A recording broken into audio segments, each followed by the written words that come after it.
이미 국가가 더 이상 돈이 없어가지고 복지를 하기 어려운 나라들이 많이 생겼습니다. 저기 복지뿐만 아니라 영국 같은 나라, 요람에서 무덤까지 그 사상이 나온 게 영국인데요. 영국이 지금 돈이 없어가지고요.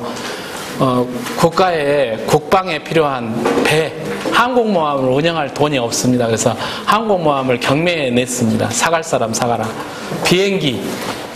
비행기도 숫자를 줄여서 비행기도 지금 가면 팝니다.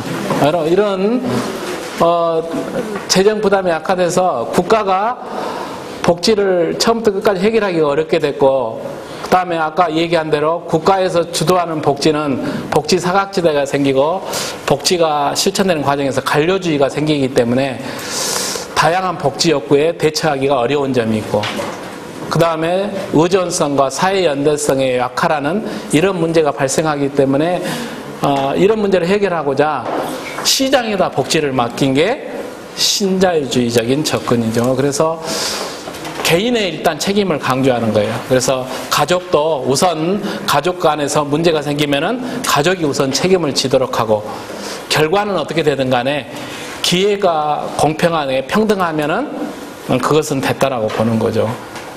그래서 이런 사상에서 주도하게 되면은 결국 시장의 실패, 시장에다 맡겨놓으면 잘 될 것 같았는데 양극화가 심화되고 복지 서비스를 상품화, 민영화, 영리화 이런 거죠. 그래서 요즘에 장기요양 서비스는 애국계 회사도 있고요. 그 프랜차이즈, BBQ 통닭처럼 서울에 본점이 있고 뭐 여기 강주점, 목포점 이런 가입비를 내고 그렇게 운영을 하는 기관이 있습니다. 그래서 거기에서 뭐 컨설팅 평가받는다 하면 자료도 제공해주고 그런 것도 돈 받고, 꼭 치킨집에 그 자기 가맹점에 재료라든가 뭐 인테리어도 다 해주는 것 같은 그런 회사가 생겼는데, 그런 회사는 주식회사, 영리회사예요.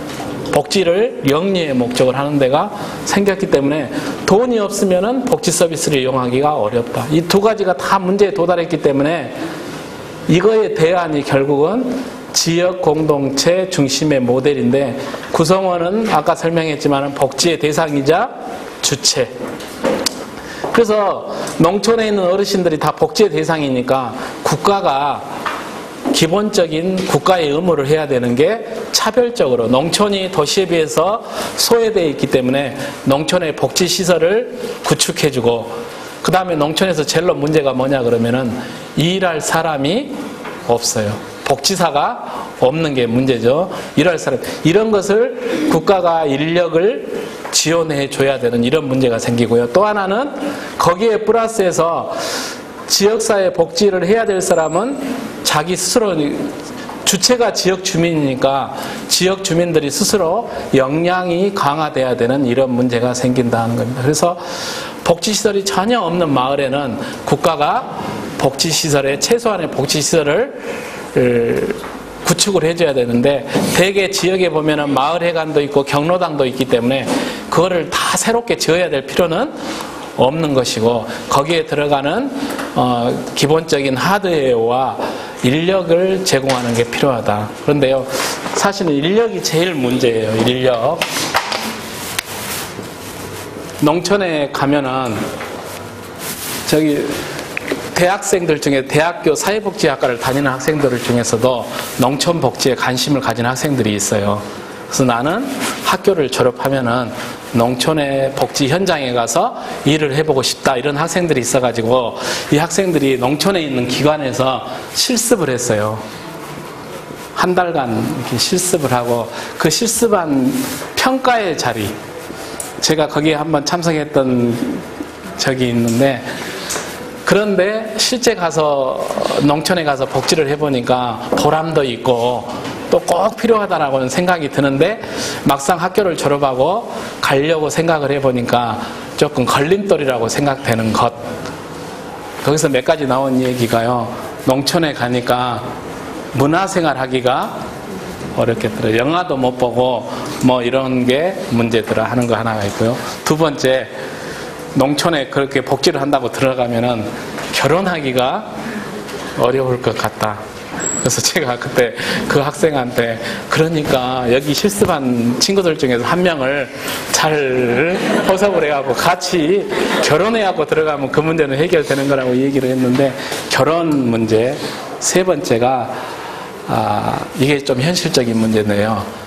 그때 그 친구가 경북대학교 학생이었는데, 경북대면은 지역에서 명문대학이에요.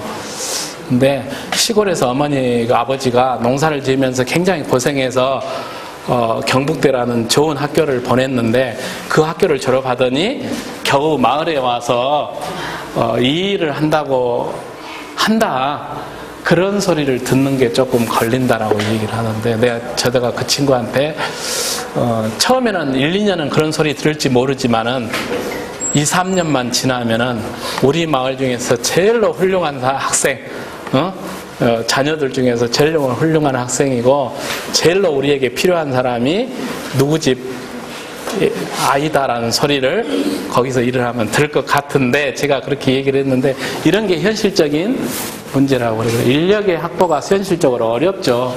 농촌에 사람을 구하기도 어렵고 이렇게 되는 문제가. 그래서 이런 거를 대안으로 생각할 수 있는 게요, 요즘 공익들 있잖아요. 공익. 군대를 가는 대신에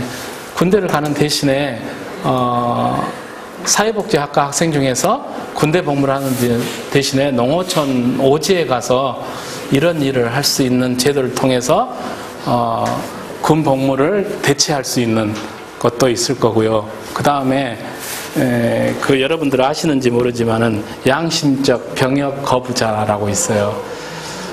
교리, 특히 여호와의 증인, 교리의 집총을 거부를 해서 군대를 가는 대신에 병무청에서 영장이 나오면은요, 입영 거부를 해서 이제 고발이 돼서 재판을 받는데 1년 6개월을 보통 받습니다. 1년 6개월을 받는데 1년 6개월 이상을 받으면은 형이 1년 6개월 이상이면 군 복무 면제 사항이 돼요. 그래서 군대를 가는 대신에 교도소에 가서 이렇게 복무를 하는 셈이 되는 거죠. 근데 병역 거부자가 지금 오늘 제가 여호와의 증인 워치타워라고 하는 홈페이지에 들어가서 확인해 보니까요, 2011년 2월 현재에 이런 사람이 840명이 있어요. 근데 이게 병역법이 생긴 지 이게 1950년 이래에 군대를 가기를 거부하고 감옥에 간 사람이 몇 명이냐면요, 16,000명이에요. 거기에다가 그 사람들이 총 복역한 횟수를 따져보니까 3937년이라고 데이터가 나와 있더라고요. 근데 1950년부터니까는요, 부자가 대를 이어서 군대를 다 이렇게 병역을 한 경우가 있는데, 그 사람들이 병역을 거부하면은 주로 교도소에 가서 수감되기보다는 교도소로 수감이 안 되고 구치소에서 이렇게 배식하고 이런 일을 하더라고요. 근데 그게 사실은 제 생각에는 그런 사람들, 예를 들면은 그런 사람들이 이런 복지 현장에 가서 군대 생활이 2년이면은 더블 2.5배 4년, 5년을 근무하게끔 하는 게 사회로서도 이익이고, 우리 헌법에 병역의 의무도 있지만은 양심의 자유도 사실은 있는 거거든요. 종교의 자유. 그래서 그런 것을 그렇게 하는 게 문제를 해결하는데 굉장히 좋은 방법이잖아요. 그러니까 대체 복무자 같은 것을 이렇게 하는 것도 하나의 사실은 생각만 바꾸면은 할 수 있는 일이라고 생각을 해요. 그 젊은 19살, 20살, 21살 이런 젊은 애들이 교도소에 가서 이렇게 되는 거예요. 최근에는 여호와 증인에서 사법고시에 합격한 거기는 훈련소에 가서 4주만 교육받으면은 공익 변호사로 변호사 생활을 할 수 있는데 교도소를 간 케이스도 있더라고요. 그리고 갔다 오면은 5년인가 또 변호사 업무가 정지가 되고 이러는 경우도 있던데, 이런 경우도 있고요. 또 이런 사정을 보면 좀 딱하잖아요. 군대를 가기 싫어서 그런 건 아닌 것 같고 자기 나름대로 양심과 신념에 의한 건데, 형을 1년 6개월을 줘야 돼요. 그래서 군대를 다시 그걸로 해서 군대를 안 가게끔 해줬는데 어떤 또 검사나 판사님들은 10개월을 1년 미만을 주는 거예요. 그러면은 이 사람은 군대 면제 조항이 안 되니까 또 영장이 나와요. 2번을 산 사람도 있더라고요. 형을. 이런 경우는 조금 안타까운 거죠. 그래서 이런 거 양심적 병역 거부자에 대해서 처벌을 하는 나라가 제가 조사를 해봤더니 한국, 아르메니아, 투르크메니스탄, 아제르바이잔 이렇게 4개 나라더라고요. 근데 아르메니아는 EU에서 이런 것은 개선해야 된다고 이 얘기를 해서 하여간 나머지 나라는 한두 명이에요. 병역 거부자로 이렇게 수감되어 있는 사람이. 우리나라가 세계적으로 유엔에서 공고도 받고 그랬던데 그런 것도 사실은 따져보면 인력이라고도 할 수 있고 이런 식으로 대체복무라든가 이런 것을 이렇게 하게 되면은 꼭 인력이 없다라고는 얘기할 수 없는 부분도 많이 있다라고 생각이 되기 때문에 어떻게 하면은 이런 농촌에 꼭 필요한 젊은 사람들 이런 사람들을 보낼 건가를 좀 머리싸매고 생각하면 방법은 많이 있는 것 같고 그게 국가가 해야 될 일인 것 같고 그런 생각이 듭니다. 그래서 국가가 지역마다 복지의 인프라를 구축해주고 안정되기까지 운영할 인력의 지원, 그 다음에 그 기간 동안에 주민들이 역량을 강화해서 스스로 문제를 해결할 수 있는 이러한 과정이 필요하다라고 생각합니다. 이것도 제 생각입니다. 이건 제가 이키백과에서 따온 건데요. 이게 여러분들이 다 가지고 있는 휴대폰이 통화되는 방식이에요. 내가 차 타고 가다 전화를 걸면은 그게 가장 가까운 기지국에 연결이 돼서 이게 전화 교환망에 갔다가 다시 내가 통화하고자 하는 사람의 옆에 있는 기지국에 전달이 돼서 통화가 되는 거예요. 근데 이 기지국이 하나가 대개 2km를 커버를 합니다. 2km. 그러니까 기지국 하나 있으면 이렇게 동그랗게 기지국 하나에 이렇게 반경 1km씩 2km가 되면은 되는데 주위에 여러 가지 장애물이 있기 때문에 이 기지국을 설계를 할 때는 이렇게 중첩이 되게 벌집 모양으로 해서 그러니까 전국에 한 2만 개가 넘는 기지국이 있어서 통화가 되는 거예요. 근데 주파수에도 대역이 있고요, 폭이 있고요. 그 폭에 따라서 통화가 되는 거기 때문에 어떤 주파수를 누가 확보하느냐가 이동통신에서는 굉장히 중요한 돈벌이의 원천이고요. 그래서 여기 F1, F2, F3, F4 이런 게 주파수 대역이에요. 그러니까 이런 것을 잘 배치하면은 이 안에서 이런 문제가 해결이 된다라고 할 수 있는 거죠. 그래서 제가 생각을 하는 것은 이런 벌집 하나가 아까 말한 마을의 단위 하나가 이런 벌집이라고 생각하고 이런 기지국을 세워주는 것은 누가 해야 될 일? 국가가 최소한 해줘야 될 일이고 그 다음에 마을마다 다 노인복지시설이 있을 필요가 없죠. 이 마을에 노인 또는 옆에 아동복지시설이 있으면은 그 지역의 문제를 해결할 수 있는 거죠. 그래서 어디로 간자 제가 이거를 보면은 아까 그 벌집 하나가 농촌마을 공동체 지역 하나고요. 기지국이 최소한의 복지 서비스의 그 기준, 이것은 국가가 그 기준을 정해서 이것만큼은 충족을 시켜줘야 된다 이거죠. 그 다음에 주파수 아까쯤에1, 2, 3, 4가 있듯이 이것은 지역적 보완이라든가 서비스의 안배를 하기 위한 그러한 활용, 이 커버리지가 한 기지국이 커버하는 지역이에요. 그래서 문화생활 양식이 비슷한 이런 지역적 범위를 하나의 커버리지로 잡으면은 이게 농어촌의 옛날에 학구 단위 정도, 요즘 학교가 문을 닫았으니까 교회가 하나씩 있는 지역 정도가 적당한 지역 정도로 될 거라고 생각하고요. 이 핸드오버라는 것은 내가 막 차를 타고 이렇게 셀 단위를 이동을 해도 전화가 끊어지지 않는 기술이에요. 그걸 이동통신에서는 핸드오프라고 그러는데 우리가 사회복지적인 용어로 얘기하면 이게 사례관리고 서비스의 연속성, 서비스의 연속체 이런 얘기를 하는 거죠. 그래서 이런 식으로 하면은 복지 서비스가 가능할 것 같다. 제가 왜 이 생각을 했냐 그러면 제가 아까 거기 땅 끝에 산다고 그랬는데요. 테레비가 잘 안 나와요. 공중파는 아예 안 나옵니다. 옛날엔 유선을 많이 봤는데 유선을 많이 깔아야 되니까 요즘에는 타산이 안 맞는다고 유선 방송에다 연락하면 안 와요. 그래서 결국은 뭘 달아야 되느냐? 스카이라이프 이성 수신기를 달아야 돼요. 그래서 12,000원, 15,000원 내야 되죠. 그 다음에 고지서에는 테레비 공중파 나오지도 않았는데 2,500원씩 내야 되죠. 그렇게 봐야 돼요. 라디오도 날이 이렇게 흐리면 잘 안 나와요. 목포방송국 권역인데 목포방송국이 잘 안 들리기 때문에 저는 예를 들면은 저녁에 제가 주로 많이 듣는 게 저녁 10시에 그 신성원의 문화읽기 그 프로그램을 제가 많이 일하면서도 많이 듣는데 그 99.1 저기 제주 KBS가 훨씬 잘 들려요. 바다로 직선거리에 있어서. 근데 텔레비도 잘 안 되고 라디오도 잘 안 들리는데 그래도 이 핸드폰은 잘 터져요.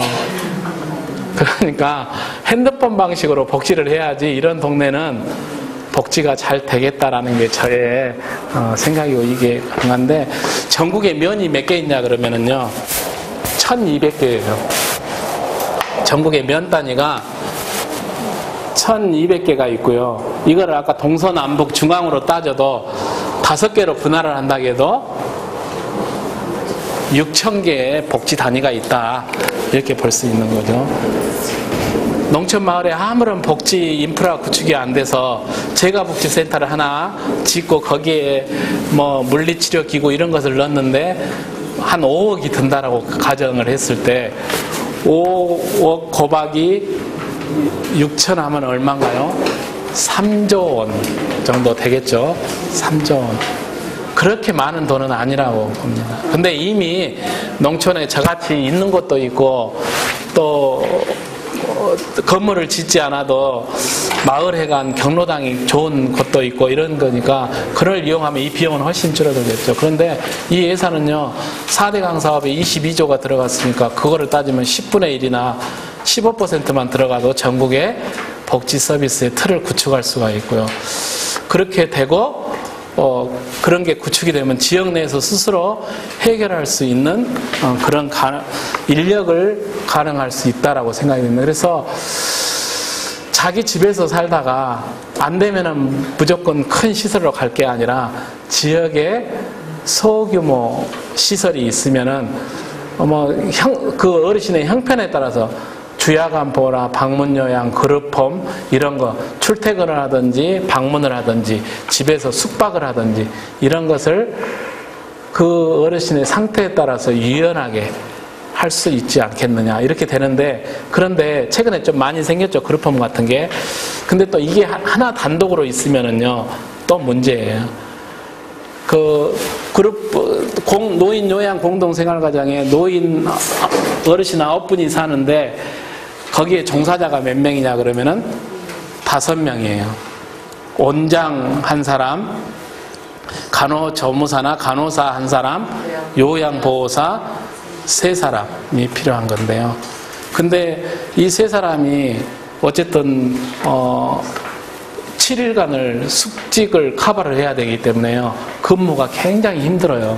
그래서 우리 지역 같은 경우도 근무할 때는 별 문제가 없었는데 뭔가 근무를 그만두고 사직을 하거나 또는 뭔가 내부에서 트러블이 있었을 때는 퇴직하면서 내가 거기서 근무했는데 근로기준법에 오바되는 그런 환경에서 일을 했기 때문에 이런 거에 대해서 해결을 해달라고 노동청에 진정을 하기도 하고 이런 문제가 생겨서 이 인원으로는 이 9명을 보살피기는 단독으로는 좀 힘에 겨운 거예요. 그래서 저 같은 경우는 그룹홈, 방문요양, 주야간보호, 단기보호가 같이 있는 시설인데 그렇게 되면은 인원이 어느 정도 맞춰서 마을 단위에서 운영을 할 수 있는 그런 좀 여유가 있는 것 같더라고요. 그래서 어쨌든 자기 지역에서 생활을 하도록 해서 그 사람이 자기가 소외되지 않고 존중받고 있다는 생각을 갖게끔 하는 게 가장 중요하고요. 지역사회에서 생활의 관계성을 계속 유지함으로써 잠재 능력이나 주체성이 향상된다고 봅니다. 특히 치매 환자들 같은 경우에는 환경을 바꾸면 증세가 굉장히 심해지는 거기 때문에 자기가 살던 지역이 가장 효과적이고 좋다. 또 아는 사람들과 같이 생활하는 것이 좋다 이거죠. 그래서 제공자의 관점, 제공자가 어떻게 제공하는 게 가장 비용이 적게 들고 효율적이냐라는 그런 방식에서 서비스를 접근하는 게 아니라 지역의 욕구에서부터 출발을 해서 자기가 사는 생활권 내에서 서비스를 이용하고 거기서 문제가 해결될 수 있으면 좋겠다. 그래서 이 지역 단위로 이러한 게 있었으면 좋겠다 하는 거. 여기가 우리 지역에서 뭐 이런 운동을 한 3년째 했어요. 사랑의 끈입기 운동에서 이렇게 하는데 여기는 우리 집 목욕탕이고요. 저는 매주 목요일 날 목욕탕에 물만 끓여드립니다. 그러면 한 주는 남자 어르신, 한 주는 여자 어르신. 그 면회가 목욕탕이 없기 때문에 목욕이 제일로 바라는 욕구 중에 하나예요. 그래서 뭐 남자 어르신 할 때는 의용소방대, 자율방범대가 오고요. 뭐 여자 어르신들이 할 때는 새마을 부녀회 같은 데 와서 목욕을 시켜주는데 여가 우리 마을 앞바다 뒷산 여기가 우리 마을입니다. 바로 가면은 바다. 여기는 제가 사는 제가 일하는 직장이고요. 크죠? 옛날에 초등학교였어요. 초등학교, 폐교된 초등학교. 제가 여기 갔을 때 학교가 한 5년, 6년 비어 있어가지고요. 거의 반 폐가 상태인데 제가 여기 가서 아주 고생은 아주 원 없이 했습니다. 그래서 뭐 그때 가서 고생한 걸 비하면은 지금은 옛날에 비하면 아주 문화적인 생활을 하고 있기 때문에 문제가 아닌데요. 이게 이 노인복지시설에 입소를 계속 이게 시설수가 점점 늘어나는 거예요. 노인복지시설이 늘어나고요. 노인 입소하는 노인이 이렇게 늘어나는 건데 원래 장기요양보험은 시설에 노인들을 입소하기 위해서 만들어진 제도는 아니고요. 재가복지를 활성화하기 위해서 만들어진 제도인데 왜 시설이 이렇게 점점 늘어나고 노인들이 시설에 입소할까? 그것은 이것 때문에 그래요. 자, 지금 어떤 방문요양 서비스라든가 이런 거에 관계하시는 분도 계시겠지만은 지금은 어떤 시기냐 그러면은요.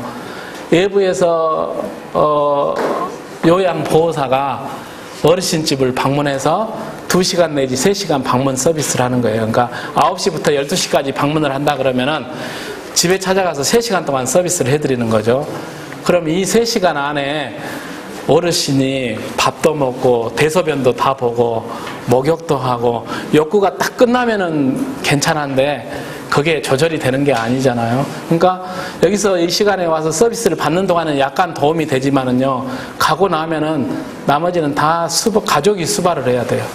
그러니까 자기가 밭에 가서 일하다가 시간 맞춰서 들어와서 밥을 해드리든지 밥을 차려드리든지 그러지 않으면은 그냥 바쁜 동안에는 어르신이 방치된 상태로 있어야 되는 문제가 생기니까는요, 결국은 수발 부담이 생기다 보니까 가족들이 시설에 갔으면은 좋겠다라고 생각을 하는 거예요. 근데 어르신은 집에서 살고 싶지만은 내 신세가 이런데 지금 내가 눈치도 보이고 이러니까 며느리 눈치도 보이고 아들도 좀 어렵고 그러니까 그냥 시설에 들어가게 되니까 시설에 입소하는 어르신 수가 계속 늘어나는 거예요.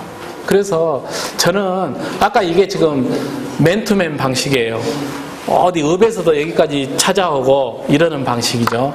그런데 이 방식을 하게 되면 지역과 유리가 되고 시설 입소에 선호현상이 나타나고 먼 길을 왔다 갔다 하니까 비용, 시간이 들어가니까 자원이 낭비되니까 이런 방식으로 바꾸면은 문제가 해결이 된다고 봅니다. 그러니까 지역 어르신을 지역 사람이 돌보는 거예요. 그래서 요양보호사가 뭐 1시간 30분 거리에서 오는 게 아니라 그 마을에 사는 사람이 어른을 보살피는데 아침에 가서 기상 봐드리고 아침 챙겨드리고 점심, 석식, 취침 준비해드리면은 이게 2시간 30분이에요. 나머지 시간은 그 마을에 있으니까 중간중간에 한 번씩 이렇게 돌아본다거나 사무실에서 대기를 하고 있다가 응급 신호가 들어오면은 긴급 상황에 집에 찾아가서 문제를 해결해 드리면은 이게 가능하다. 그러니까 이거를 하려고 그러면은 지역 단위로 복지 서비스 인프라가 구축이 되고 거기에 복지 서비스를 제공하는 공공성을 가진 기관이 있어야지 이게 가능한 얘기예요. 근데 지금은 우리 지금 장기요양 체제는 그게 아니라 경쟁 체제잖아요. 누구든지 기관을 설립해서 계약을 하게 되면은 그 사람이 서비스를 제공하는 거기 때문에 한 마을에 서너 개 업체가 들어올 수도 있고 이렇게 되는 거예요. 그러면 다 시간과 비용을 들여서 여기까지 오게 되는데 사실은 클라이언트 입장에서 보면은 문제가, 클라이언트나 가족의 입장에서 보면은 문제가 완전히 해결되는 것은 아니기 때문에 현재 이런 방식을 지역에 기반을 둔 복지 서비스, 그래서 완전히 뭐 공무원은 아니더라 할지라도 해남 지역복지공사 뭐 이런 것을 하나 만들어서 거기에 소속된 직원이 월급을 받으면서 이런 일을 하게 되면은 이런 문제가 훨씬 더 효과적으로 해결되지 않을까. 이렇게 되면은요, 왔다 갔다 하는 시간 줄어들고요. 일단 요즘에 기름값 비싼데 기름값도 안 들게 되고, 그 다음에 이렇게 되면은요, 제가 지금 일하는 곳에 같이 일하시는 분이 12분이 계시는데요, 다 지역분들이에요. 근데 좋은 점은 뭐냐 그러면은 이 같은 마을에서 같은 지역의 사람이 일을 하면은요, 한 단계만 건너면은 일단은 다 아는 사람이, 친구네 엄마, 사돈네 팔촌 이렇게 되니까는요, 기본적으로 학대라든가 이런 것은 없게 되는 거고요. 인격적으로 대우를 하게끔 되었습니다. 근데 전혀 관계가 없는 사람이 가게 되면은 이런 문제는 빈번히 발생하고 인권의 침해가 발생할 수 있는 문제가 되는 거죠. 그래서 이걸 어떻게 이런 방식으로 바꾸느냐. 그러니까 처음에 복지 틀을 짤 때 처음에 너무 시장 쪽에다 맡겨서 복지기관이 난립이 돼서 지금은 이걸 이렇게 바꿀래야 바꿀 수도 없는 상황에 처해 있는데, 아직도 농촌 마을 복지 단위에는 전혀 복지 인프라가 구축이 안 된 곳이 아직도 너무 많아요. 그래서 그런 곳에 농촌 복지에 뜻이 있는 분들이 가서 하게 되면은 이것은 가능하다라고 보는데, 저같이 전혀 지역에 연고가 없는 사람이 가면은 굉장히 힘들고요. 자기가 출신이 고향이 거기라든가 또는 자기가 무슨 연고가 있어서 가면은 이것은 훨씬 더 쉽게 할 수 있는 부분이라고 할 수 있어요. 그래서 제가 아까 농촌복지 실습을 했던 학생한테 아마 처음에는 저 대학 나왔고 뭐 이런 일 이렇게 사람들이 생각할지 모르지만은 나중에는 자기 지근거리에서 자기의 어려움을 해결해주는 우리 아들보다도 더 낫고 우리 딸보다도 더 낫고 네가 최고다라는 소리를 들을 수 있는 일이 결국 이런 일이라고 생각하고요. 이렇게 되면은 욕구에 맞춰서 서비스를 제공할 수가 있고요. 수발가족의 부담이 완화가 되고 복지 서비스를 제공받을 수 없는 지역이 해소가 된다, 없어진다 이거죠. 그 다음에 클라이언트 입장에서는 익숙한 지역에서 자기의 삶의 연속성과 사회관계가 계속 형성된다라는 점이 있고요. 그 다음에 아까 고용이 된 사람의 입장에서는 지역사회에 일자리가 창출되고 소득이 보장이 되니까 젊은 사람이 와서 일을 할 수 있는 터전이 생기죠. 되게 도시에서 젊은 분들이 기농을 하면은요, 둘 다 농사를 지으면은 그거 망하는 지름길입니다. 그래서 너무 힘들어서 1, 2년 안에 다시 짐 싸고 갑니다. 그러니까 부부가 기농을 했을 때 남편은 농사를 짓고 안정이 될 때까지 부인은 이런 일을 하게 되면은 지역에 정착할 수가 있어요. 근데 사실 지역에 이런 일자리가 많지 않거든요. 그래서 이런 것을 함으로써 지역사회의 또 일자리 창출에도 도움이 되고 그렇기 때문에 이런 방식이 좋다 하는 건데, 일본 같은 경우에는 이런 방식으로 하더라고요. 일본은 지역사회마다 사회복지협의회가 있어서 사협이 중심이 돼서 이런 복지 서비스를 시행을 하는 것도 있더라고요. 그래서 뭐 저녁까지, 아침 일찍부터 저녁까지 일을 하니까 2계조로 짜가지고 조가 교대되면서 이렇게 시프트로 돌아가면서 이렇게 하게 되면 지역사회에서 충분히 가능한 일이라고 생각이 들고요.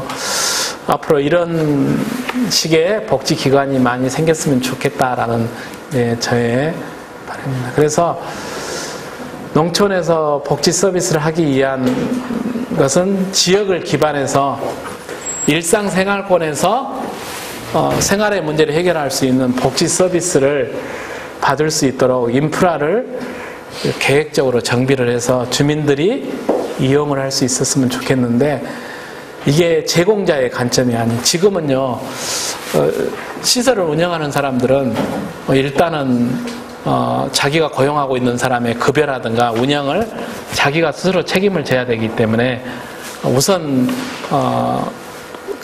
관심이 가는 게 어떻게 하면은 효율성을 높여서 이거를 운영을 할 건가, 이익을 남길 건가라는 거기 때문에, 이게 아닌 지역의 욕구에서부터 서비스가 제공되게끔 하려면은 그런 시설의 운영에 공공성이 상당 부분 농촌에는 들어가야 되겠다라는 그런 점이 있고요. 그 다음에 서비스의 대상이 노인만이 아닌 핸디캡을 가진, 어려움을 가진 모든 계층이 포괄적으로 여기에 포함이 돼야 됩니다. 그 조선가정에 찾아가면은 그게요, 노인의 문제이지만은 결국 가서 보면은 아동의 문제하고 같이 엮여져 있는 거고요. 근데 지금은 독거노인 돌보미가 와서 서비스를 하고 가면은 아동 또 인지한 바우처 서비스를 한 사람이 따로 오고 이렇게 되는 것은 중복이고 사실은 낭비가 되는 그런 문제가 되겠죠. 그래서 비용이 많이 안 드는 시설, 이런 소규모라든가 그룹홈 시설이 농촌 지역사회에 많이 생기면 좋겠는데, 대규모 시설에서 우리가 집단 처우라든가 시설이 완비돼 가지고 받는 서비스, 그러니까요, 여기 큰 복지관이나 요양원 가면은 리프트에 전동에 태워가지고 목욕을 이렇게 올렸다 내렸다 하는 목욕이 있어요. 그것보다는요, 큰 다라이에다가 노인이 들어가셔서 사람들이 직접 시켜주는 복지 서비스가 100번, 1000번 낫습니다. 그런데 점점 큰 시설에 가면은 이런 거 하죠. 비용 많이 들고, 관계가 형성이 안 되는 거예요. 그래서, 비록 고무통일지언정 자기하고 통하고 가까운 사람이 정성을 들여서 목욕을 시켜주는 게 100배 낫는 서비스이기 때문에 제공자 중심의 케어가 아니고, 그 다음에 대규모 시설의 단점이 뭐냐 그러면은 여러 사람을 관리해야 되니까 통제가 심한 거예요. 그래서 하지 말라는 게 많고, 처방 같은 거, 약 같은 것을 좀 과잉하는 경우가 있죠. 저녁에 주무시게끔 이런 게 문제가 되니까는요. 이런 것을 하지 않으려 그러면은 이용자 중심의 케어가 중요하다. 그리고요, 복지 서비스, 복지 기관도 마찬가지지만은요, 복지 기관이 오픈되어 있는 복지 시설은 서비스의 질이 높습니다. 그러니까 광산구 노인복지관 지역 주민들이 아무나 들어와서 여기를 이용할 수 있으면은요, 오는 사람마다 한마디씩 훈수를 들잖아요. 거기 갔더니 불친절하더라, 더럽더라, 이런 소리가 안 나오려면은 사전에 깨끗이 하고 친절히 하고 서비스가 좋아집니다. 그런데 폐쇄가 된 곳은요, 위생적으로도 안 좋고요, 인권의 침해가 일어날 가능성도 많고, 그러니까 대개 사회복지시설에서 클라이언트에게 학대라든가 문제가 일어나는 것은 개방적인 것보다는 폐쇄적인 겁니다. 그래서 요 관장님이 원래는 노인들만 이용한 시설을 지금은 지역의 장애인이나 아동들도 이용하게끔 하자라고 이게 강력히 주장하시는 분이잖아요. 일하시는 입장에서는 굉장히 힘들고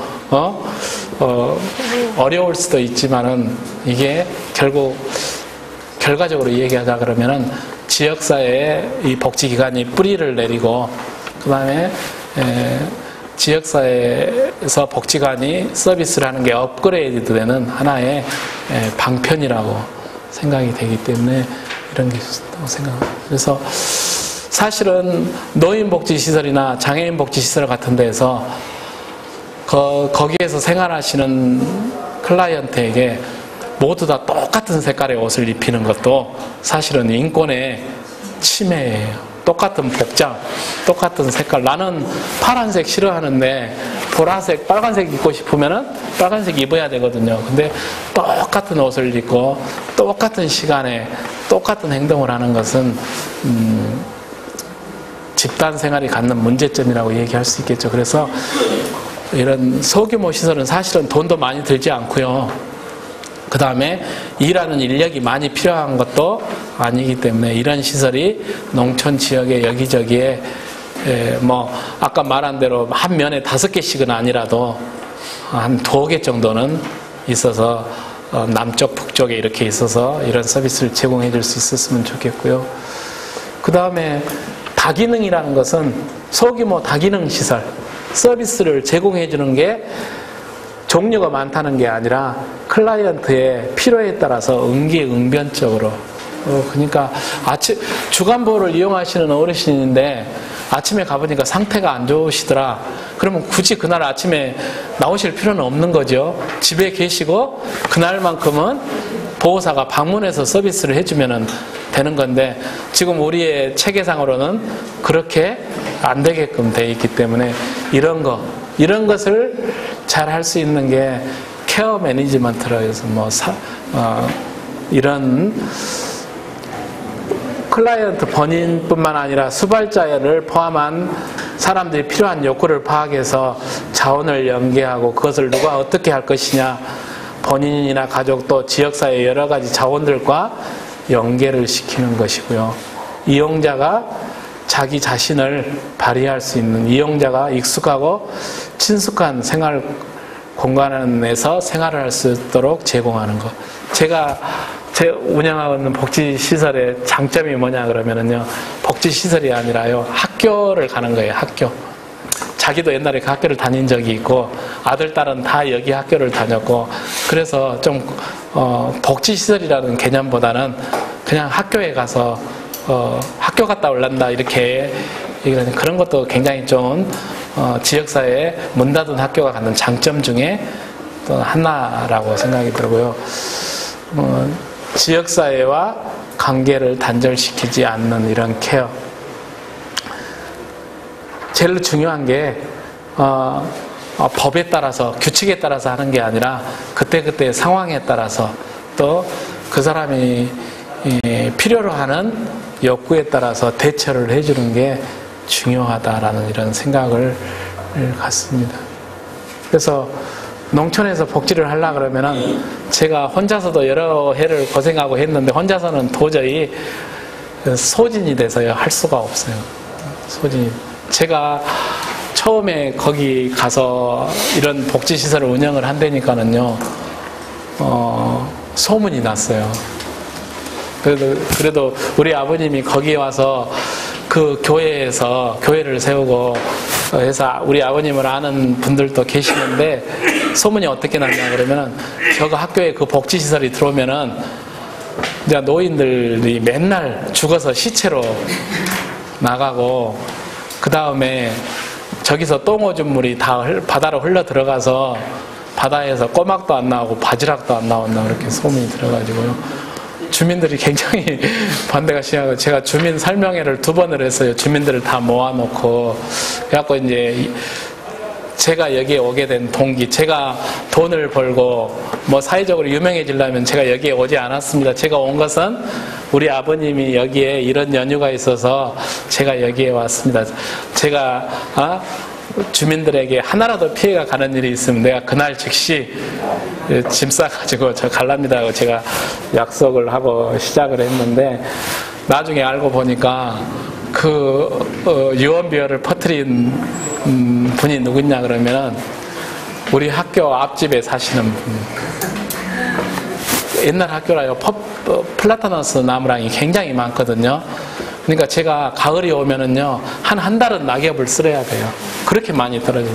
느티나무, 플라타나스에서 그렇게 떨어지는데, 그 할머니가 날마다 고생하네 그러면서 뭐하려고 그렇게 쓴가, 그거 다 나무를 잘라버리지 그러는데, 사실은 그것도 나무도 다 역사고요. 추억이 이렇게 들어있는 건데, 그거를 아무리 쓸모없는 플라타나스라고 사람들은 얘기하지만은요, 어떤 학교를 다녔던 사람들은 거기 왔을 때 그 나무 한 번을 보는 것만으로도 옛날에 추억이 되살아나고 의미가 있다고 생각이 되기 때문에 이제 잘 보존을 하고 있는데, 그 할머니가 결국은 나중에 보니까 그런 소문을 내셨더라고요. 등잔빛이 어두웠어요. 그런데 그 할머니도 나중에는 저한테 보니까 이런 곳인지 몰랐다. 나도 나중에 그런 것은 안 했다. 나가면 그냥 자기가 자유롭게 아무 데나 가고 여가 다 산책하고 이런데 그걸 붙이는 데나 했는데, 서비스의 규정상에 그런 게 좀 있어요. 현실하고는 좀 안 맞는. 아까 서비스가 유연해야 된다고 했는데, 주간보호를 갑자기 받는 분이 몸의 상태가 안 좋고 할머니는 집에서 보살펴줄 형편이 안 되니까, 그러면 할아버지 오늘은 여기서 주무세요. 우리가 같이 저녁에 가봅시다. 주간보호 하시는 분이 저녁에 여기서 주무셔가지고 저녁에 케어한 기록에 할아버지가 저녁에 어쩌고저쩌고 이렇게 남았다. 주무신 걸로 남았어요. 근데 제가 그거 보고 온다니 체크를 넣었는데 그게 체크가 됐어요. 왜 주간보호인 사람이 여기에서 잤느냐.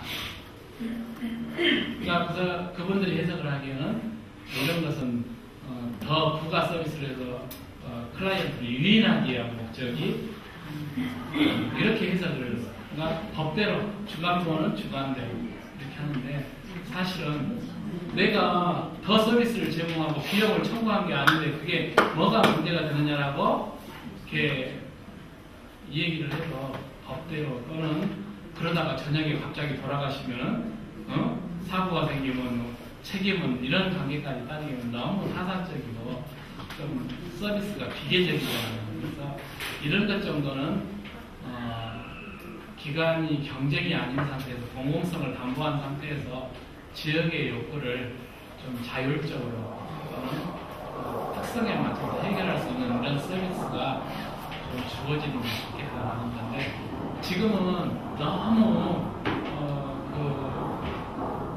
기간이 난립돼 있고 이렇게 하기 때문에, 제가 가끔 강교대학교에서 이렇게 강의를 나가는 횟수가 꽤 되는데요.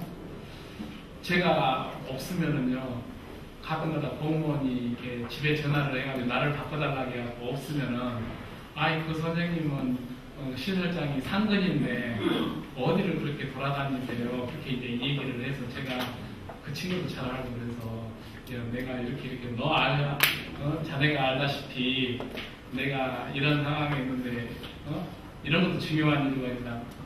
제가 충분히 입장은 이해하지만 다른 기관에서 아무개 그 시설에 아무개 선생을 이렇게 나돌아다니는데 왜 나는 이렇게 얘기를 했기 때문에 이게 상당히 조금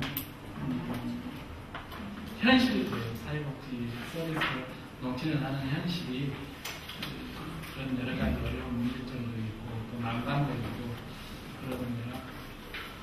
지금 같은 상태가 되면 제가 확실히 농촌에서는 복지 서비스가 이렇게 갖춰지지 않고 생활에 대한 지원이 되지 않는다는 살만한 사람이 별로 없습니다. 그것은 남들뿐만 아니라 제 가족도 그래요. 제 아이가 충청도에서 교육대학을 다니는데 제가 저기 농촌에 와서 선생님을 했으면 좋겠다 그랬더니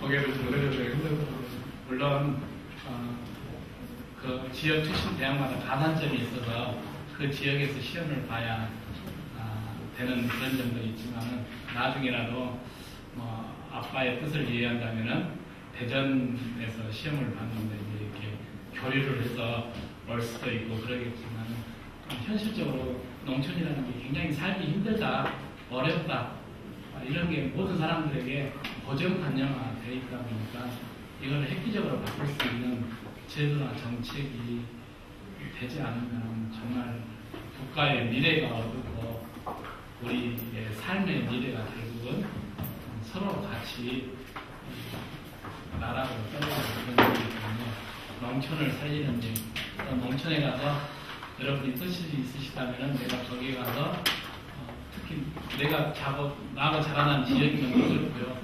그 지역에 가서 복지 활동을 하는 게 굉장히 의미 있는 일이라고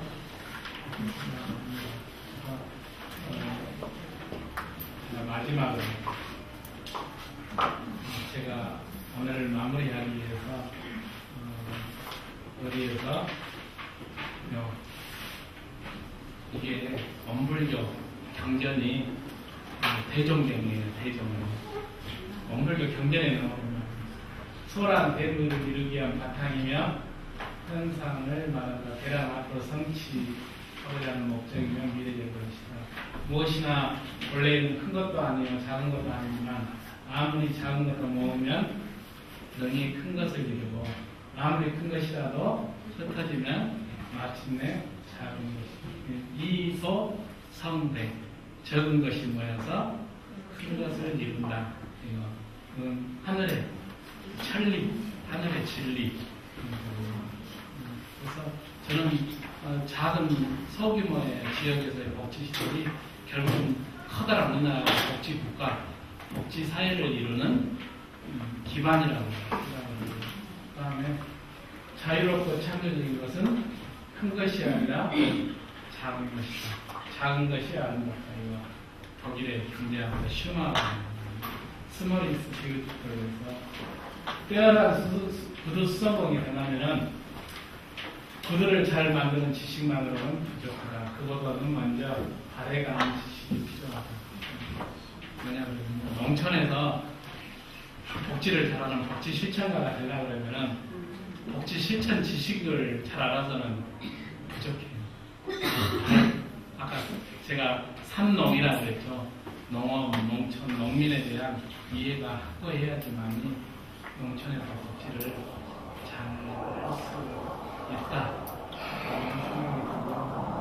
사실 저도 같이 했으면 좋겠습니다. 여러분도 해보십시오. 이렇게 권유를 하는 입장이지만 사실 어려운 점은 굉장히 많죠. 그런데 하면서 옆에 같이 같은 길을 가는 사람이 있으면 같이 의지하기도 하고 물어보기도 하고 그러면 훨씬 더 시행착오를 적게 할 수가 있고요. 도움이 됩니다.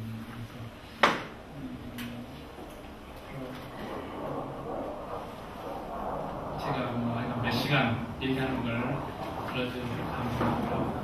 앞으로 이렇게 혹시 관심이 계셔가지고 어려운 일이나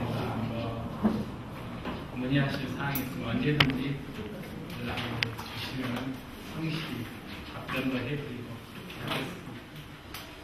감사합니다. 질문